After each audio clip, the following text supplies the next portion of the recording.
Josh here with Jim Butts, Mr. Mortgage, talking about a few different things. Jim, first of all, where's your green?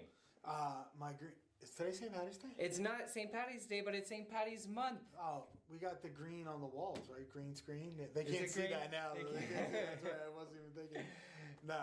I am Irish as well, and I suck. I didn't even know it wasn't St. Patty's Day today. That's how crazy my schedule is. I think I'll mistakenly wear green. Is it Thursday? Is that St. Patty's Day?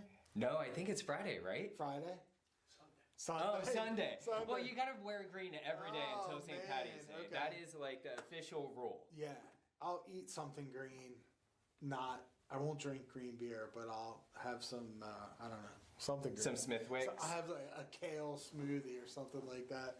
That'll be green to go through for sure. Remember the green and purple ketchup that they used to come out with? No. Like the limited time? In the restaurants? I No, never. not in restaurants. It was like, I don't know, they wanted to like market ketchup to kids. And so they came up with like green and purple ketchup. I don't remember that. No? That must have been, I think Yeah, that was like a yeah. super toxic thing. I was always too cheap for that. I gave like my kids the cat stuff, not even cat. The 99-cent stuff. I'm like, it's red, just put it on your hot dog. It's good. Oh my goodness. I'm frugal. I don't want to say cheap. I'm frugal with that stuff. Frugal is good. Frugal is good. Speaking of, we're here talking about a little bit of financial. Obviously, we're both in the real estate industry, two different sectors. I help people find, homes and make sound investments. Yep. And you make sure that that is a sound investment and that they can afford it. Yep. So one thing that we wanted to talk about today was mortgages. Types of financing. Yep. Different types of financing. So the two major ones that I wouldn't say they're the only two major ones. There's VA. There's other type of lending options available, but the two major ones that we'll come across for the average person is going to be conventional and FHA. Yep. So there's a few differences between the two. I think today, we'll just talk about in a nutshell the difference between a conventional and an FHA mortgage. Sure. There's a lot of misinformation and misnomers, especially, I don't discriminate whatsoever, but if you've been a realtor for more than 15 or 20 years, you probably haven't updated your mortgage guidelines, and there are a lot of seasoned realtors that talk about appraisal issues and mortgage stuff, and when they're referencing it, they're referencing things from 1997 and 1999, and a lot of things are different. Especially, I know a lot of realtors were like, oh, we don't want to see an FHA pre-qual, we want conventional, and I always wondered why that was, because in actuality, if you're looking at the rate of being turned down, I would say the likelihood of getting your mortgage denied for a conventional loan is much higher than the likelihood of your loan getting turned down for an FHA loan. And why is that? So the first thing is no one does a manual underwrite for conventional loans, which is we all work off a computer-based system. Mortgage jargon, it's desktop underwriting, DU, you'll hear that a lot. So when we get an application, we process it through the application software, and it either says approve or denied. If something changes during the process, maybe the income was calculated wrong or the taxes go up a little bit, whatever, and you have to rerun it through the computer, if the computer says no for a conventional loan, you're pretty beat. That's the way it goes. We might be able to change some of the numbers to go back in, maybe try to get cheaper homeowners insurance or things like that. But with an FHA loan, we can actually do a manual underwrite, which is a human underwriter coming in and saying, I know the computer doesn't like this, but we'll underwrite it that way. And I pretty much, I'm sure that when the approval comes out for FHA, I'm way more likely to get it to the table with an FHA than a conventional loan for sure. So there's a little more of a human touch that goes into an FHA. Sure. What are some other I'd say nutshell major differences between conventional and FHA? I think everyone we touched on last time 20% down, 20% down, 20% down. I need that. And we touched base before on our, last chat last week, how that's a myth in itself. Sure. So a lot of people hear FHA and they think it's for first-time home buyers, and there is a portion of that that's for first-time home buyers, but that's not all that there is to do with it. You cannot be a first-time home buyer and do an FHA loan. Most times, a lower credit score is going to be more beneficial to do an FHA loan. If you're a 640 credit score and you're trying to do a conventional loan, unless you're putting down like 30 or 40%, they're going to penalize you because they have their matrices and they call them internal adjustments. So FHA is designed, it's a government program, it's designed to help people that may have trouble buying a house, actually buy a house. So if they're a 640 credit score, 9 times out of 10, we're going to push them to FHA because they give them breaks that Fannie Mae doesn't or Freddie Mac doesn't. The other thing is mortgage insurance for FHA is the same whether you're a 790 credit score or a 580 credit score. Your mortgage insurance is a fixed rate. It's a fixed factor is what they call it. Everybody gets the same mortgage insurance depending on how much they're putting down on the house. Conventional is totally different. Conventional, the higher your credit score is, the better your mortgage insurance factor is. So you could be a 780 credit score, and if you're putting down 5% or even 3% for first-time home buyers, your factor could be really low. But if you're a 650 credit score, this is going to be a lot of mortgage jargon, but if you're a 650 credit score and you're putting 5% down and you make too much money to go into the Fannie Mae Home Ready loan, your MI factor could be 110 basis points, which means you're actually paying 1.1 over and above the interest rate, So there's a lot of different factors that go through it. I have talks with realtors sometimes where I'll call them up and say, hey, listen, does it have to be a conventional loan?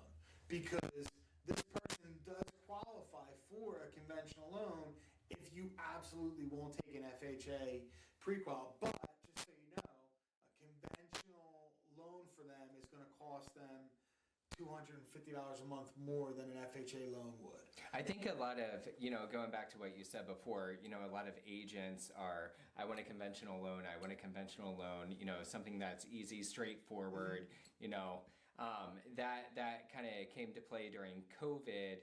It was best and final, and it was just like in everyone's head, a conventional is going to get us to the table. Right. Absolutely not true. I think at the end of the day, what's in the best interest of the client is to pay a lower payment monthly, more money in their pocket, and this is how we're going to get you there. Yep.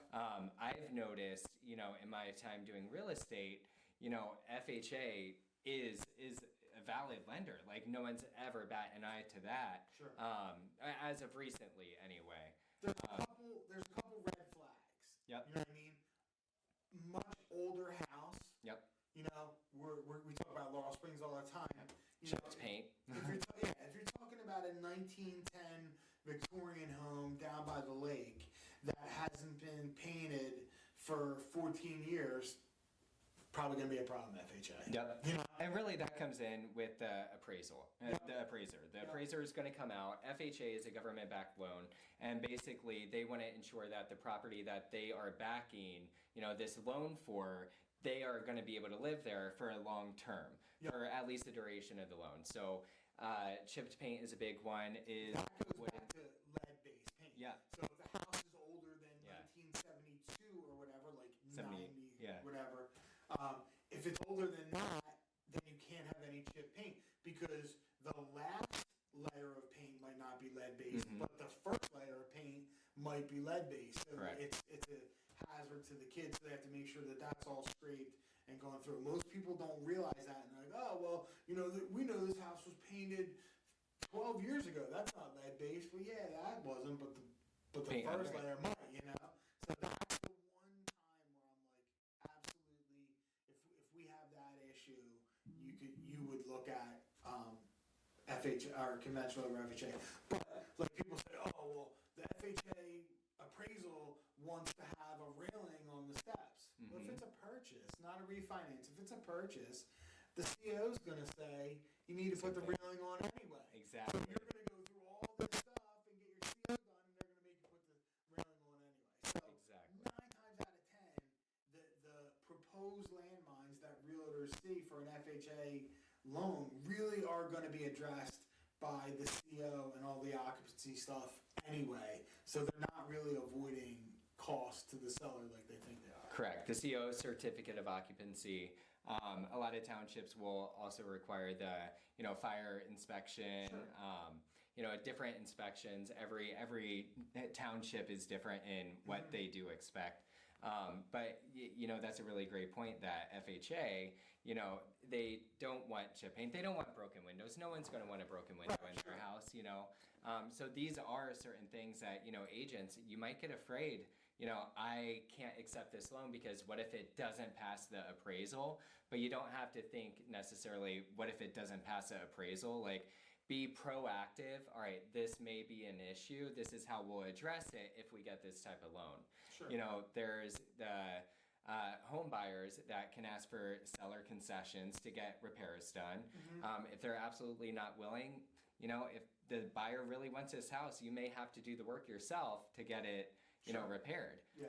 I'm working with one buyer right now. We're doing FHA. It just works out in their benefit with that. And chip paint on one of the walls.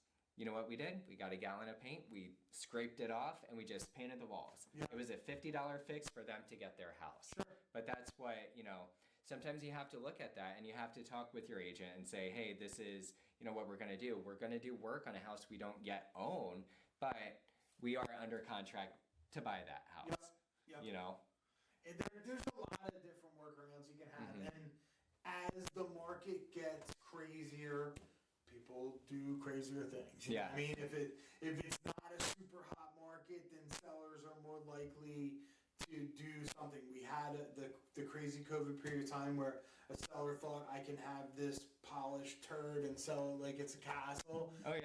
And I'm gonna have 52 offers on it, so somebody's gonna buy it for cash or something like I that. call them lipstick on a pig. That's not the regular normal real estate industry. No. Like 9 times out of 10, 99 times out of 100 even, a dilapidated house needs work. Yeah.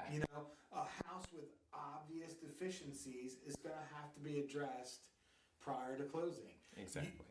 And honestly, like I've told selling agents all the time, like if I don't want to do your job for you, but if you're trying to get the top dollar for your client, why would you want to sell a house with a broken window? Like, really, it's a broken window? Yep. We're not talking about a $15,000 repair. We're talking about $250. Like, why would you want to do that? Why wouldn't you tell your client, hey, we're listing this property for $500,000.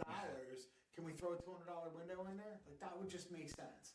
So, like, it's coming back to norm where those type of crazy things don't happen very often. And FHA is getting a little bit more acceptable. You're seeing a small amount of seller concessions to go in because there's not 22 offers on every house.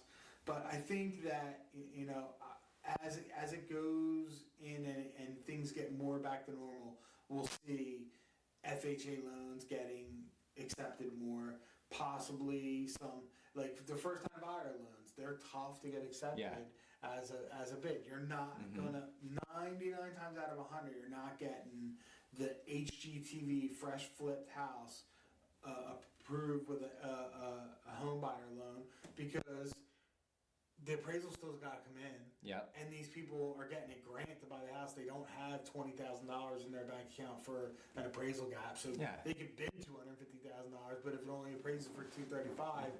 But that's not to deter anyone from taking advantage of these grants. These grants are there, in essence, so that people can buy their first home. It's more the agent educating their buyers to let them know, listen, your expectations have to be that the HGTV home is probably not going to be our target, and you're gonna get your feelings hurt. You're gonna fall in love with something that's not really attainable. Yeah. And you're gonna get you're heartbroken, and actually, if you don't tell them the truth right from the beginning, you're going to lose the client. Yeah. Because they're going to put in 7 offers, they're going to get denied 7 times, and they're going to go, this is just too much for me, I want to wait for a while, you know? Rather than just saying, hey, look, here's our sweet spot. This is where we're going to be. This is where the greatest likelihood of getting an offer accepted is right here. Let's play in that realm right there. Rather than just saying, here's 77 homes that are on the market. Tell me which 3 you want to go look at. And Exactly. I know you don't do that, but I mean, that's a lot of what goes on. And I wind up talking to the buyers in the middle of it, and I'm like, I don't want to step on your agent's toes, but you know, you told me you're going to go look at this house, and this house has been on the market for 1 day. It was flipped. It had $140,000 worth of work to it. Yeah. That's probably, unless you have a rich aunt or uncle, that's probably not the house that you're going to win the bid on. Yeah, I think what it does come down to, just like what you said, is understanding your client's needs.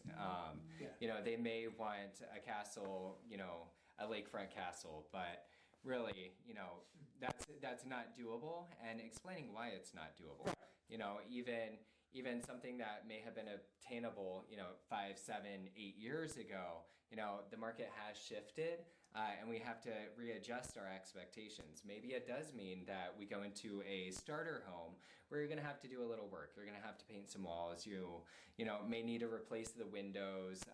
You may have to do a little work to the home, but that's home ownership. Yep. And then, you know, build that equity in your home, make your payments on time, and then 2-3 years from now, let's resize you or right size. You know, it's not really a downsize, upgrade, downgrade. It's not really upgrading, downgrading your home. It's really right sizing your home for your needs. Yeah, and we should probably one day do a whole segment on renovation loans, but that's a good topic for a lot of these people. Like, it is a painstaking process to do a renovation loan, but some of those people, like, that's the answer for them. Yeah. If you really want that castle, you have to buy a lower end quality home and deal with the renovation process and roll it all into the mortgage that you're getting, rather than letting an investor make that money.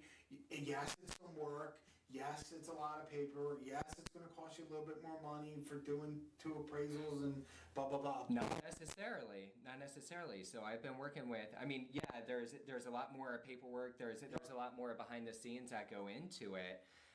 But, you know, I've been working with a client for, you know, the longest time, and it was an FHA buyer, you know, a decent budget.